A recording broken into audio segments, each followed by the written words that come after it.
There's nothing more important in a horror movie than how it ends. Get that right and it places a neat cherry on top of an already great film, but screw it up and it can undo all the hard work leading up to that point.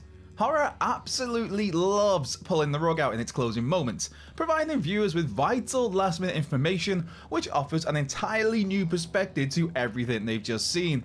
With that in mind then, I'm Andrew from What Culture Horror, and here are 10 final horror movie scenes that changed everything. Number 10. Final Destination 5. Final Destination 5 is one of the better entries in the fairly steady Final Destination franchise, but what transformed a solid horror sequel into something truly memorable was its game-changing final scene. As Sam and Molly seemingly cheat death and board a plane to Paris, it's suddenly revealed that they boarded Volare Airlines Flight 180, as in the doomed flight from the start of the original Final Destination. Though audiences understandably assumed this film was set in the present, they'd actually watched a secret prequel set in the year 2000. And while it wasn't exactly a shock that Sam and Molly were claimed by death at Final Destination 5's end, looping back to the first one was a genuinely rattling rug pull.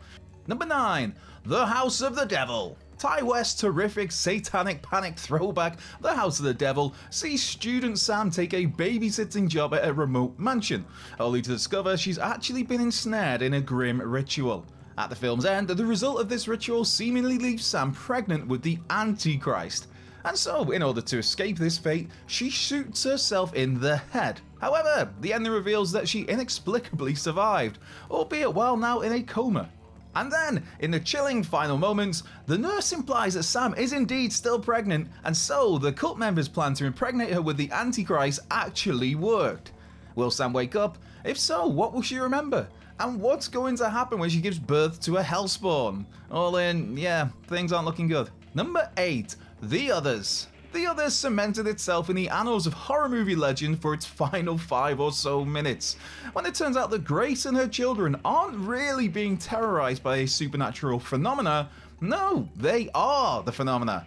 More to the point, they're all ghosts, with Grace smothering her 2 children to death before killing herself prior to the events of the film. The spirits known as the Others are actually the new living residents of the house, as Grace ominously insists that the house belongs to her family, not anyone who dares to buy it in the physical realm. The "they were all dead along" twist has certainly been played out over the years, but back in 2001, this hit like a sledgehammer, instantly enticing viewers to rewatch the film in order to view it through an entirely new lens. Number 7. Halloween 4. The Return of Michael Myers. The ending of The Return of Michael Myers set up a future for the series that absolutely nobody saw coming. After Michael is obliterated by a lynch mob, the climactic twist reveals Michael's niece, Jamie Lloyd, has seemingly taken up his evil mantle. Jamie stabs her foster mother with a pair of scissors while wearing a clown costume, reminiscent of how a young Michael killed his own sister at the start of the first Halloween movie. A deeply disturbed Sam Loomis attempts to shoot Jamie before the film abruptly ends, establishing a genuinely shocking and intriguing path for the Halloween franchise. Except Halloween 5: The Revenge of Michael Myers quickly threw that out the window, downgrading Jamie's apparently murderous intent to psychological trauma, much to fans' disappointment. A 5th film, which took place years later with an adult Jamie wrestling with her murderous urges while Michael returns to Haddonfield, that could have been awesome. Instead, we got another typical Halloween movie. Oh, and Jamie forming a telepathic link with Michael Myers because, of course she did. Number 6. The Boy. Granted, its sequel was a total stinker that undid so much of the good work of its predecessor, but 2016's The Boy was surprisingly a lot better than many were expecting. That first film centers on Greta, an American nanny who heads to England to work for the Heelshires as she looks to distance herself from her abusive ex-partner. With the Heelshires off on vacation, a vacation where they'd actually commit suicide, yeah, not great holidaying, Greta is tasked with looking after Brahms, a porcelain doll the Heelshires treat as their son. While Greta views this as, quite the odd gig, it's a well-paid gig nonetheless. Once she gets settled into the Heelshires' lavish home though, things start to become extremely spooky in this scary doll feature. Of course, the kicker here is, after playing out like a typical spooky doll affair, the final sequence reveals that Brahms is indeed a real person, nowadays an adult and living in the walls of the Heelshire house, completely flipping the event of The Boy on its head. Number 5. Would You Rather? Would You Rather revolves around Iris, a young woman who takes part in a philanthropist's parlor game because if she wins, he'll pay for her brother Raleigh's leukemia treatment. Iris soon comes to realize the game is far more dangerous than expected. That is, it's a life or death version of Would You Rather, with Iris and her fellow players having to choose one of two horrible options per round. Iris makes it to the final round where her choices are shoot rival Lucas dead or spare his life, and they both leave alive, yet without any cash. Iris ultimately makes the grim decision to shoot Lucas, winning the money and a bone marrow donor for her ill brother. When Iris gets home and goes to check on her brother though, she finds that he's committed suicide, overdosing on pills because he felt he was a burden. While you can appreciate a messed up level of value in Iris killing another person to save her most beloved family member, that she ultimately did all of this for nothing makes this one of the cruelest endings in horror movie history. Number 4. Scream 3. The finale of Scream 3 is one that absolutely shook the foundation of the entire franchise. Of course, that finale reveals that Roman Bridger has been operating as the film's solo Ghostface, and that he's actually Sidney Prescott's half-brother. That all in itself was quite the revelation, but Roman then also details how he had been the one instigating the events of the prior two movies. Abandoned as a baby by his mother Maureen, the adult Roman tried to reunite with his mother 4 years ago. Rejected by Maureen, Roman began to monitor her, recording her meetings with various men, including time spent with Billy Loomis's father. From there, Roman masterminded his plot of revenge, using this footage to enrage Billy to the point he and Stu carried out the horrors of the first Scream.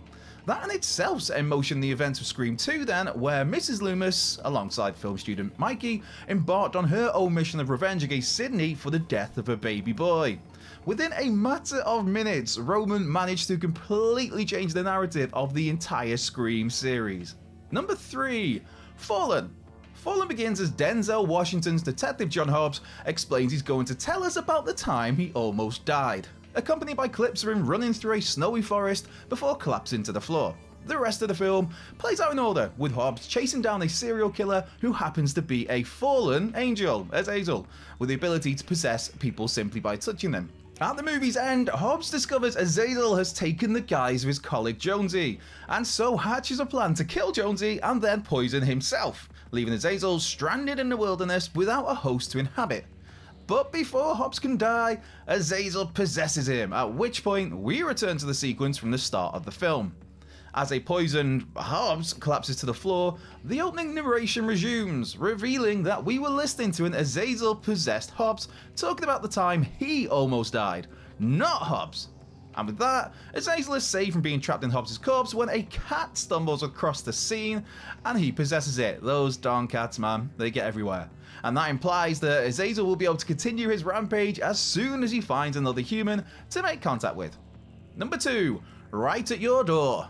Right at Your Door follows Brad and Lexi, a couple residing in Los Angeles when the city is hit by multiple dirty bombs. Brad, who is home while Lexi is at work, follows the advice of the authorities and seals up his home to prevent the bomb's deadly pathogen from getting inside. That seems sensible enough, right? Except at the end of the film, a soldier informs Brad of a startling new discovery. That would be the pathogen doesn't thrive in wide open environments, and by sealing up his house, Brad created the perfect incubator for the agent to infect his respiratory system. The soldiers flood the house with fumigating chemicals, killing Brad and eliminating all trace of the virus, while Lexi, who spends almost the entire movie outside, ironically survives. Number 1. Rec 2. The phenomenal first Rec concluded with news reporter Angela Vidal dragged into the darkness by Tristiana Medeiros, patient zero for the virus spreading through the besieged apartment block of the film.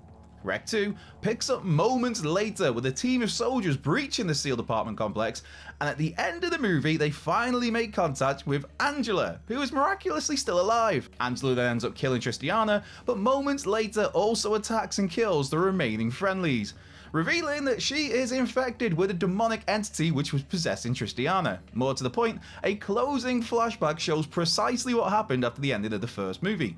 That would be Tristiana holding down Angela and passing a giant parasite into her mouth, in turn infecting her, with the ending suggesting that Angela is the movie's sole survivor. It certainly set up one hell of an enticing threequel, with an infected Angela being unleashed upon the world. Then we got Rec 3 Genesis, which was a standalone sequel, and even when we finally did return to Angela in Rec 4 Apocalypse, the results were disappointingly lackluster. So, that's our 10 final horror movie scenes that changed everything. Be sure to like, subscribe, comment, share, turn those notification bells on, and come and give us a follow on Twitter or X at WhatCultureHorror. While you're there, you can find myself at Culture Left Peg.